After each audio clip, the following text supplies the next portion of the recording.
Eu quero convidar você a ir para Efésios capítulo 2. E nós vamos refletir hoje, Efésios capítulo 2, versos de 1 a 10.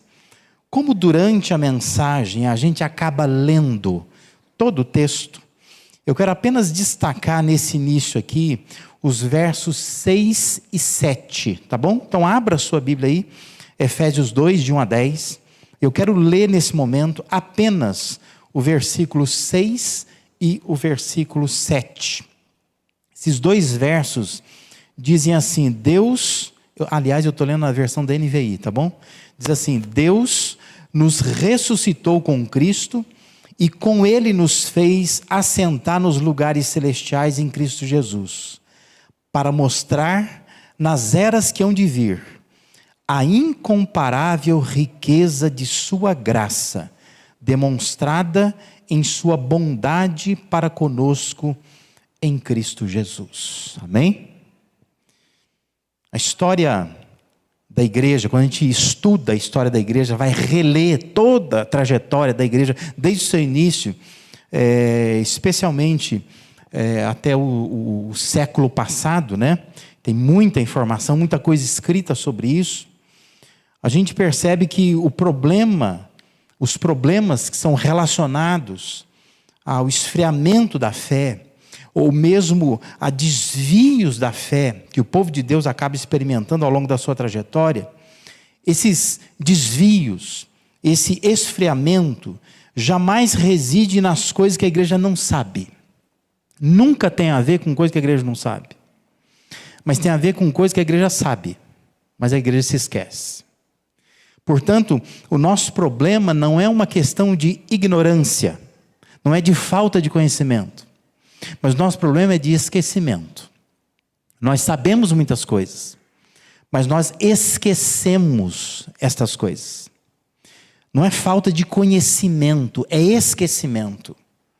E esse esquecimento provoca esfriamento da fé e até desvios sérios doutrinários, simplesmente porque a gente se esquece de coisas que nós sabemos. Por isso, retornar de quando em quando ao que é trivial, que o que você vai ouvir nesta noite, você vai dizer assim, mas isso é muito trivial, isso eu já aprendi há muito tempo, isso eu já ouvi falar, isso é coisa que a gente está cansado de saber, né? Alguns vão dizer que estão carecas de saber, né? Que é uma expressão que a gente usa. A gente já está cansado de ouvir essas coisas. Mas voltar de vez em quando ao que é trivial torna-se especialmente valioso para evitar que nós sejamos evangélicos sem evangelho, ou cristãos sem o Cristo. Porque o que acontece é que, por nós sabermos de tantas coisas, mas esquecermos essas coisas, nós corremos o risco de praticar um tipo de cristianismo muito diferente daquele que o Cristo veio, de fato, implantar aqui na terra.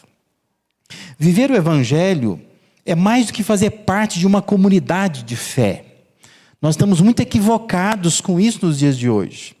A gente pensa assim, eu faço parte de uma comunidade de fé, portanto, eu já estou no evangelho. Mas nós vivemos um tempo no qual as pessoas, elas abraçam causas. As pessoas, elas defendem pessoas. Elas assumem posturas, partidos, sem entender com profundidade essas coisas. Sabe por quê? Né? Desse modo, também pode ocorrer no âmbito da igreja. A gente pode abraçar uma comunidade de fé. Nós podemos frequentar uma comunidade de fé sem entendê-la. Sem entender o que está sendo ensinado ali. O que se faz ali. Por isso é importante voltar ao que é trivial. Aquilo que é elementar. Aquilo que é básico. Para que a gente abrace sim uma comunidade de fé que é importante. Mas entenda. Por que eu estou fazendo isso? Que sejamos evangélicos, não só porque participamos de um movimento chamado evangélico, mas somos evangélicos porque nós abraçamos o evangelho. Que sejamos cristãos, não só por causa de uma marca, de uma estampa, mas somos cristãos porque nós seguimos o Cristo e entendemos o que o Cristo veio fazer aqui. O evangelho é a graça que salva, é a graça que sara a vida do ser humano. Portanto, não se trata de algo que tenhamos que fazer, mas de algo que temos somente que entender. E entender o Evangelho é fundamental. Porque não é algo assim que a gente tem que fazer alguma coisa, não tem que fazer nada. Entender o Evangelho é simplesmente assim, você precisa abraçar esse Evangelho. É como um saldo que aparece na tua conta, né? De repente aparece lá um dinheiro na sua conta. É teu, está lá. Só tem que entender se é teu mesmo, né? E tem que entender de onde ele vem. Como que eu posso usar esse dinheiro agora? Mas está lá. Então assim, imagina que na sua conta espiritual tem um saldo lá. É o Evangelho da graça de Deus. Deus enviou Jesus, morreu por você gratuitamente, fez isso por você. E agora você precisa entender esse saldo. Para entender o que eu faço com isso. Porque senão eu posso estar junto com uma comunidade de fé, andando junto com uma comunidade de fé, eu posso estar muito perto de irmãos, mas tão longe do Evangelho. E a questão é, quando Jesus voltar, Jesus não leva uma comunidade, Jesus leva salvos. Jesus leva pessoas que abraçam o Evangelho. E aí então não adianta nada você andar tão perto do Evangelho, tão longe de Deus, né? Dos evangélicos, né? E tão longe de Deus. Não adianta você ficar envolvido no movimento, mas quando tudo isso acabar, você acaba não indo coisa nenhuma, né? Não valeu a pena, foi apenas uma agenda preenchida, não foi de fato uma vida transformada. Esse texto de Efésios 2 é por demais rico, é teologia profunda. Aí é importante a gente recordar o que nós já vimos aqui em outras ocasiões, que é a divisão da carta de Paulo aos Efésios. Tem uma divisão muito clara. Capítulos de 1 a 3 fala do que Deus fez por nós. Capítulos de 4 a 6 fala do que nós devemos fazer diante do que Deus fez. Significa que a parte que nós lemos, que nós estamos meditando aqui, Efésios 2, de 1 a 10, está dentro do primeiro bloco, que aponta para o que Deus fez. Então, o que eu quero que você reflita comigo nessa noite aqui, é o que Deus fez por nós, e que eu preciso entender, que você precisa entender, não é nada para você fazer, mas é algo para você entender. Então, se você entender isso, claro que naturalmente você vai fazer algumas coisas. Mas eu quero que você se ocupe em pensar apenas nas ações de Deus. O que Deus fez? Deus botou um saldo na tua conta, né? Está lá à sua disposição. Só que se você não sabe, se você não entende, você não usa.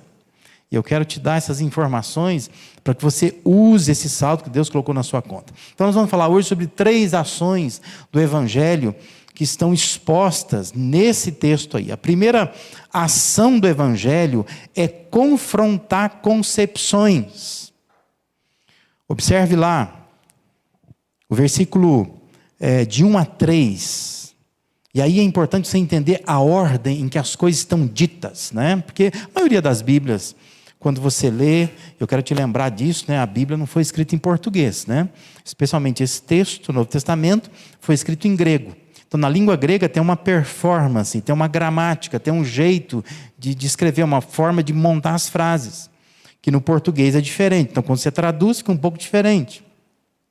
Mas lá na língua grega, no texto como ele foi escrito, essa expressão que muitas Bíblias nossas começa assim, né?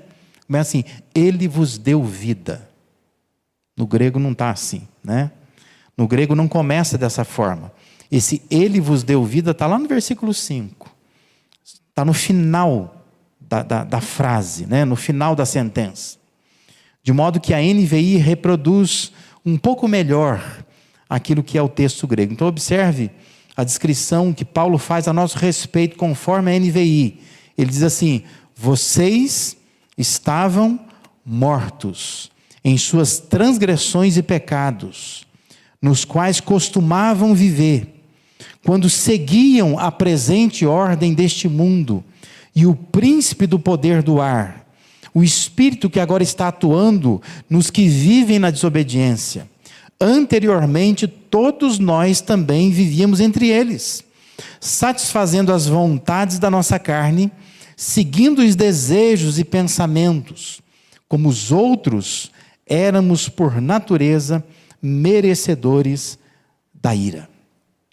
A situação real do ser humano, como Deus enxerga, é uma situação de total falência. Por isso nós estamos dizendo qual é uma ação do Evangelho. Uma ação do Evangelho é confrontar as nossas concepções. Porque essa não é a sua concepção. Se você sair pela rua, fazendo entrevista com as pessoas, você sabia que você está morto? Você fala, não sabia não. Você se sente um morto? Ela vai dizer, não me sinto não. Porque a concepção nossa, enquanto humanos, não é essa. O Evangelho vem confrontar isso, vem dizer assim, olha, você não é o que você está pensando que você é. Porque o que a gente pensa que a gente é vivinho. E quando fora do Evangelho, a gente pensa assim, nós estamos aproveitando a vida. Isso que é vida, né? Eu faço o que eu quero. Aí o Evangelho vem e confronta e diz, você não está fazendo o que você quer. Você está fazendo o que o pecado manda. Você está fazendo o que as pessoas querem. Você segue as pessoas. Você segue as tendências. Você é extremamente influenciado. O Evangelho vem dizer assim, ó, por causa disso você é morto. Você está morto. Você não tem vida. Por isso que o Evangelho ele confronta essa concepção. Quem está sem Cristo não está vivo. Está morto.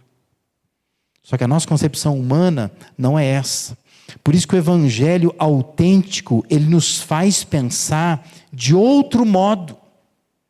O Evangelho autêntico, ele contraria, ele choca, ele confronta o modo como nos definimos diante da vida. Porque nós nos definimos diante da vida como pessoas muito vivas.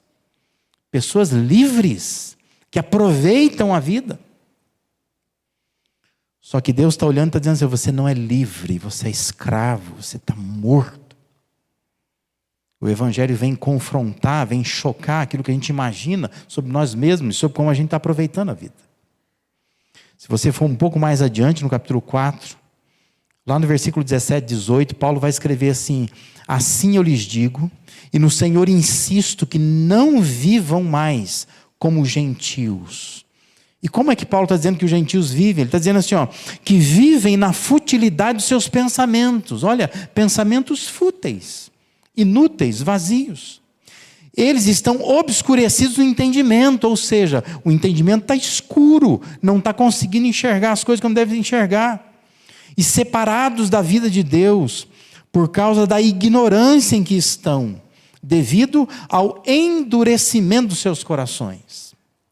Quem está fora do Evangelho está com o coração duro, não está aberto o coração para Deus. Por isso, Deus olha e diz assim, olha, o Evangelho da graça confronta a sua concepção.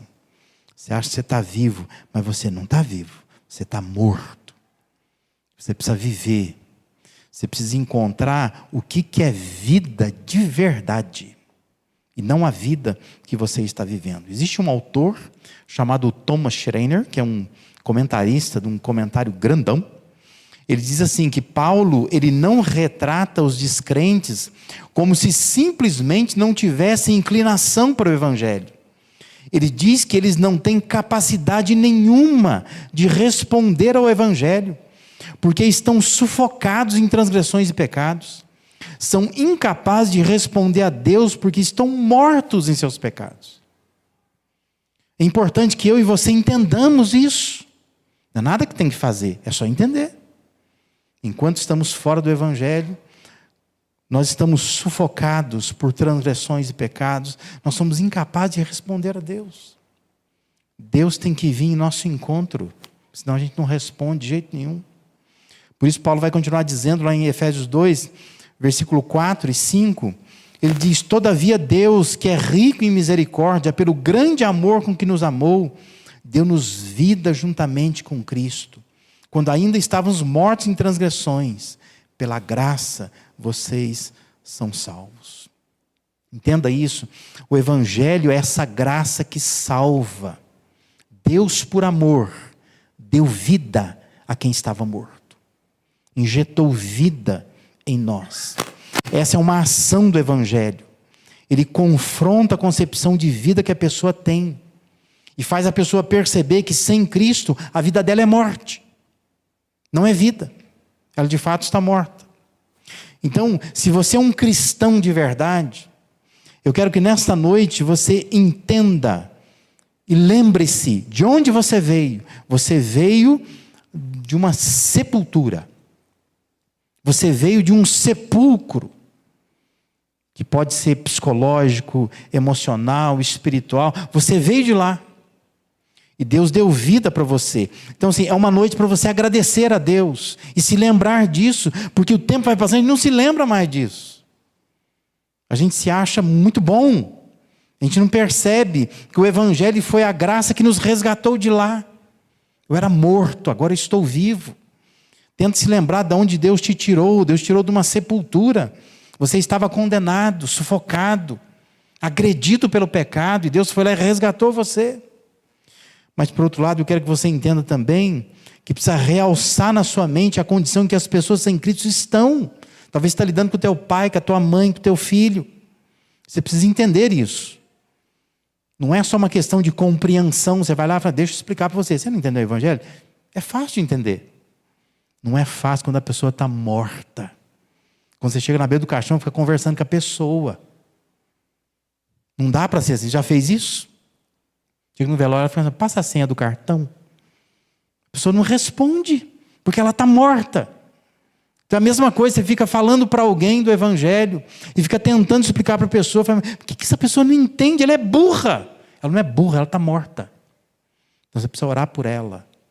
Você precisa ter paciência com ela. Você precisa caminhar com ela, você precisa investir nela, você precisa insistir com ela, até que os olhos dela se abram, até que o coração seja, de fato, aberto por Deus. Porque a condição dela é esta, ela está morta no seu pecado. Não fica abandonando a pessoa, tratando a pessoa como se fosse caso perdido. Ela é uma pessoa morta em delitos e pecados. Ela precisa da graça de Deus, e você muitas vezes vai ser um instrumento, a ferramenta, o veículo de Deus para levar essa graça. Mas é importante que você entenda que o Evangelho faz isso. Ele confronta concepções. Concepção que a pessoa tem de estar vivendo bem, de estar feliz, não precisa de mais nada. Porque está tudo bem na minha vida. O Evangelho está dizendo assim, ó, está tudo bem não. Você está morto. Você precisa encontrar vida. E a vida está nesse Evangelho da graça. Graça que salva, graça que cura as nossas vidas de fato. Amém até aí? Posso ouvir um amém bonito? Amém? Está atento aí? Outra ação do Evangelho é compreender Cristo. O Evangelho quer que haja compreensão. O Evangelho faz isso conosco. O texto prossegue dizendo, versículos 6 a 9, Deus nos ressuscitou com Cristo. Com Ele nos fez assentar nos lugares celestiais em Cristo Jesus, para mostrar nas eras que hão de vir a incomparável riqueza de sua graça, demonstrada em sua bondade para conosco em Cristo Jesus. Pois vocês são salvos pela graça, por meio da fé. Isto não vem de vocês, é dom de Deus, não por obras, para que ninguém se glorie.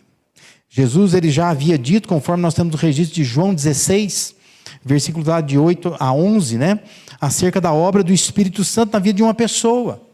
O Espírito Santo é aquele que vem convencer o mundo do pecado, da justiça, do juízo.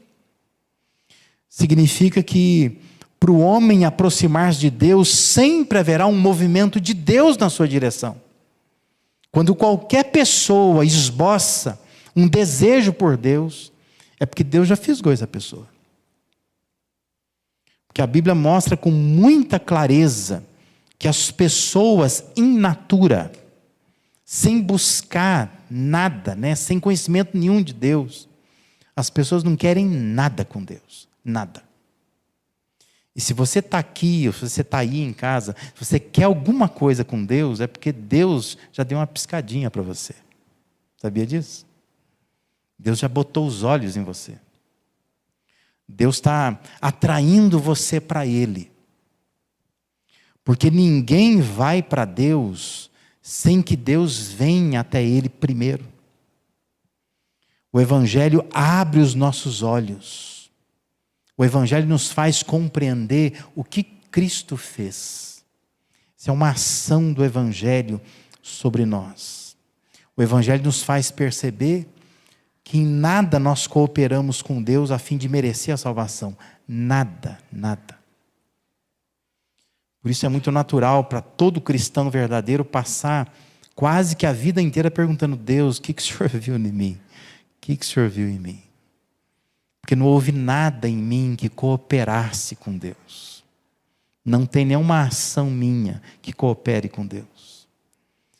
Deus veio em nossa direção, nos fisgou, nos chamou, por causa daquilo que Cristo fez. O Evangelho, ele aponta para Cristo. O Evangelho, ele aviva em nossas mentes a obra perfeita de Cristo. Jesus viveu como homem perfeito, morreu como cordeiro perfeito, ressuscitou numa vida perfeita. Uma obra perfeita feita por nós. Isso significa que nada do que nós já fizemos no passado, nada do que a gente faça hoje, nada do que a gente ainda vai fazer no futuro, vai melhorar ou vai piorar a salvação que Deus nos dá.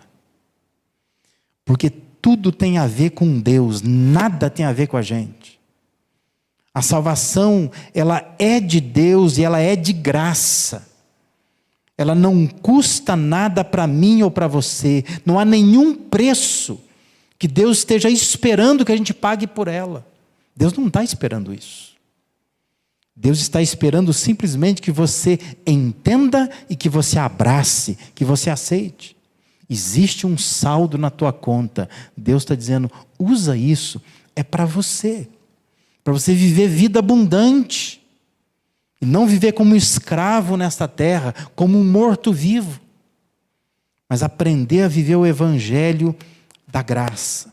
Por isso que a salvação é um ato fora de nós. É um ato que vem de Deus, para dentro de nós. Mas a salvação não tem a ver com a gente. A salvação tem a ver com Deus. Ele fez uma obra perfeita, completa. E espera que a gente abrace, que a gente entenda, que a gente aceite, que a gente se renda, que a gente admita que Deus de fato não precisa de mim. Mas Deus quer me salvar. Isso é importante que a gente entenda nessa noite aqui. A nós apenas resta isso: depositar a nossa fé em Cristo, aceitar que aquela cruz do Calvário era para mim, mas Ele foi lá e tomou no meu lugar. Por isso é importante entender a teologia de Paulo, né? Paulo, quando ele escreve aos Romanos capítulo 10, versículos 9 e 10, ele diz assim: se com a tua boca confessares Jesus como Senhor, e em teu coração creres que Deus ressuscitou dentre os mortos, serás salvo. Porque com o coração se crê para a justiça, e com a boca se confessa a respeito da salvação. É só isso. É isso que Deus está esperando. Deus está esperando que você junte a sua boca e o seu coração e faça alguma coisa, né? Que você confesse com seus lábios: eu creio em Cristo, eu não fiz nada para merecer a salvação, mas eu aceito essa salvação gratuita. E com o coração você crê, você confia, você descansa. Somente pela fé eu posso ser salvo por Cristo. Dietrich Bonhoeffer, naquele livro que eu já citei várias vezes aqui, chamado Discipulado, ele diz que a graça, ela é preciosa ao condenar o pecado, e é graça por justificar o pecador. Essa graça é sobretudo preciosa por tê-lo sido para Deus, por ter custado a Deus a vida de seu filho. Mas é graça. Graça que custou a vida dele, mas que para nós não custa nada. Resta apenas a gente confessar Jesus com os nossos lábios, no coração a gente crê que Ele ressuscitou dentre os mortos. Importante que você entenda isso nessa noite. Essa é uma ação do Evangelho. O Evangelho te ajuda a compreender Cristo. Porque senão, sabe o que acontece? Você fica passando diante de algumas imagens de Cristo, você fica com dó dele. aquele Cristo na cruz, aquela cara de dó, de compaixão, de quem está sofrendo. Tem gente que fica olhando e fala assim, que dó de Jesus, tadinho dele. Não merecia o que ele passou. Não merecia mesmo. Mas Deus não quer provocar isso no nosso coração, não. Jesus não precisa de pena, porque Jesus também não está lá. Ele está vivo já. Aqui, já passou, entendeu?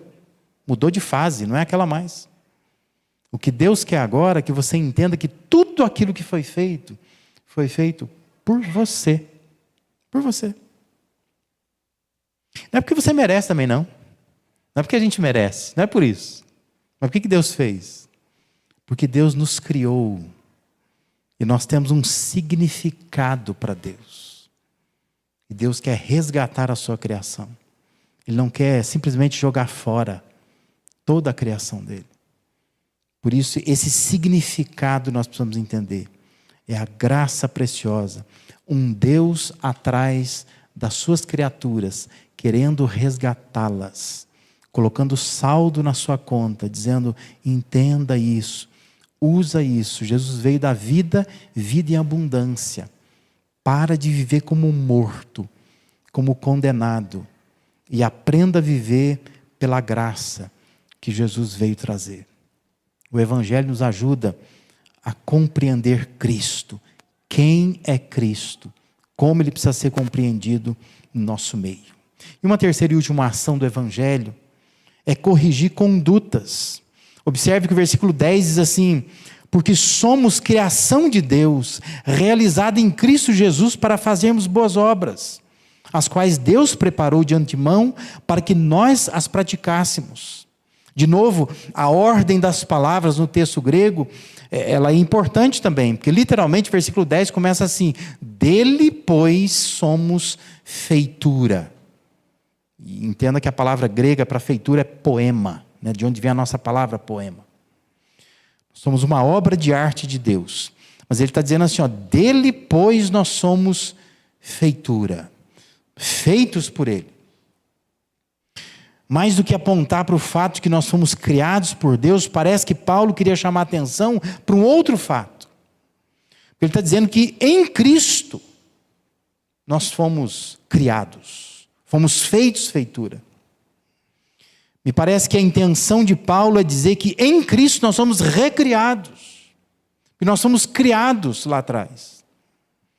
Mas ele está dizendo que dele nós somos feitos por Deus, refeitos por Deus em Cristo.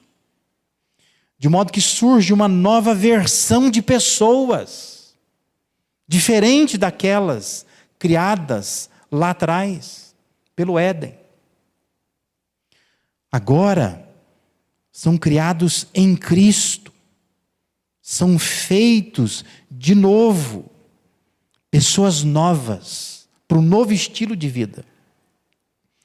Essa nova criação significa que pessoas que antes tinham as suas vidas corrompidas, arruinadas, agora elas foram refeitas.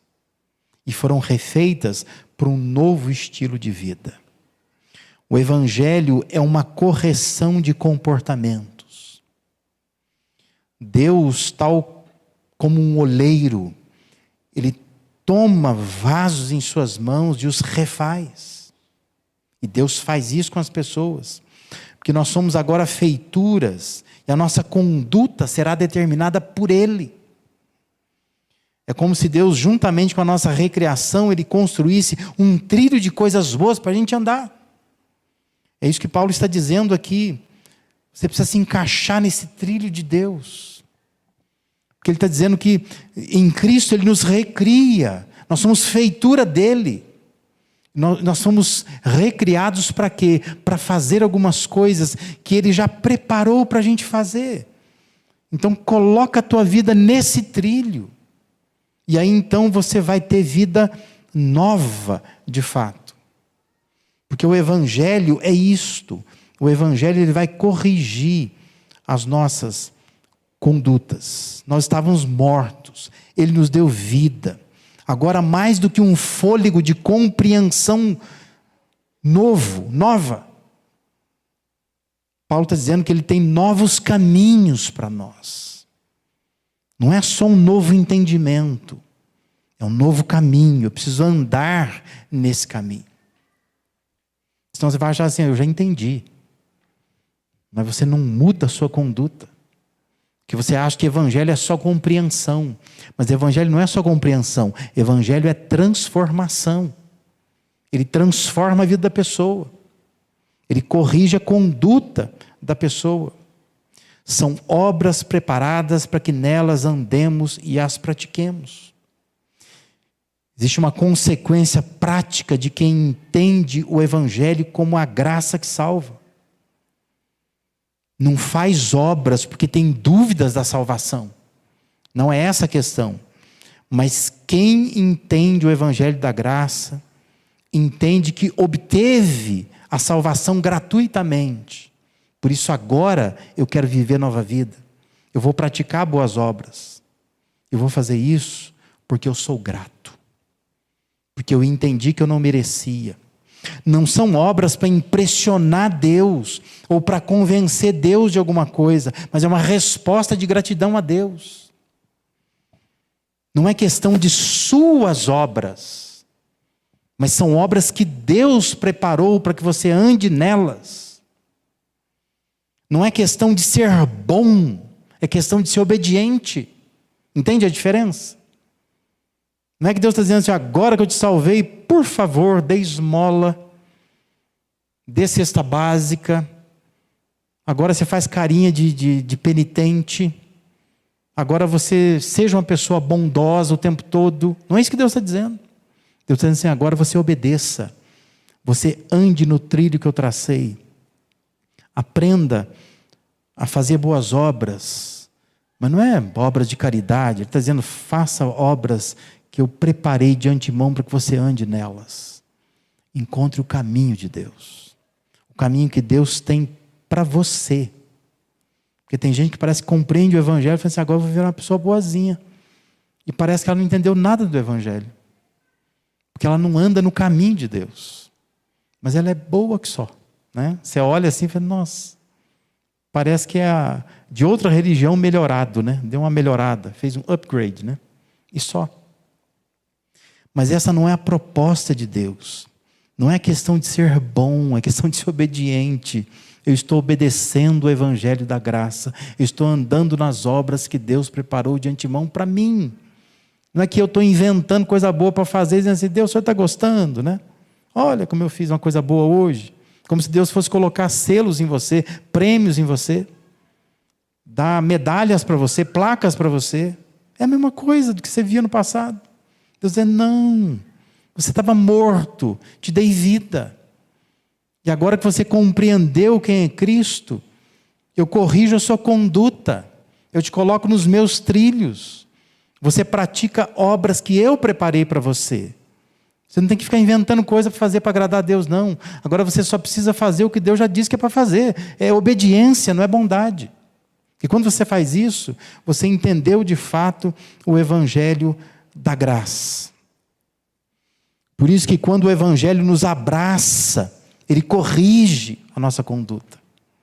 Que nós começamos a andar no caminho de Deus. Deixamos o caminho do homem e agora estamos no caminho de Deus, fazendo exatamente o que Deus quer.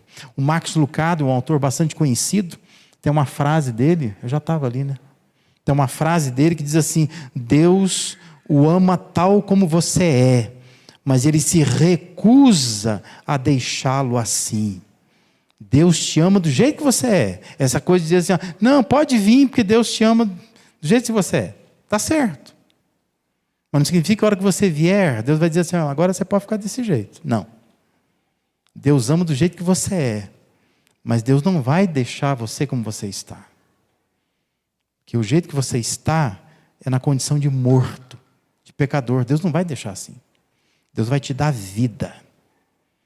Deus nos aceita como somos, mas não nos deixa como estamos. Ele quer transformar a nossa conduta. Sabe por que Ele faz isso? Porque foi Ele que nos resgatou da vida que nós estávamos vivendo, vida de morte. Foi Ele quem em Cristo nos deu nova vida. É Ele que nos recria e prepara um novo caminho para andarmos. É Ele. Se Ele faz tudo, se é Ele que está fazendo tudo, então é Ele que nós precisamos nos submeter, é a Ele que nós precisamos servir, é Ele que nós precisamos buscar. Ele pode mexer na nossa vida. Porque quem pôs o saldo lá foi Ele. Por isso eu queria muito que você parasse nessa noite e pensasse: eu já entendi o Evangelho. Eu sou só evangélico, mas eu não abracei o Evangelho. Eu só sou cristão, mas eu ainda não entendi o que é cristianismo. Não entendi o Cristo. Pensa nisso nesta noite. Você viu aí hoje batismos, né? Pessoas que se batizam são pessoas que entenderam todo esse caminho. Entenderam o Evangelho da graça. Talvez você esteja aqui, você nem batizado precisa se batizar, precisa entender esse caminho. Entenda esse caminho. O caminho da graça de Deus, do Evangelho de Deus. Você que está em casa, nos assistindo aqui, talvez tenha que parar nesse momento, dizer para Deus: Deus, é mais do que uma nova compreensão. É uma transformação de vida. Se você parou e falou: puxa vida, eu sou de fato uma pessoa crente de verdade, mas eu não entendi essas coisas. Talvez seja a hora de você parar nessa noite e dizer: Deus, obrigado por eu estar aqui. Que bom é poder entender o Evangelho. Porque a gente tem a mania de abraçar coisas sem entender, de defender pessoas sem saber quem elas são, de nos envolver em causas que nós não nos aprofundamos nelas. Mas hoje pense: Deus, eu quero entender completamente esse Evangelho que me abraçou e que eu estou abraçado a Ele.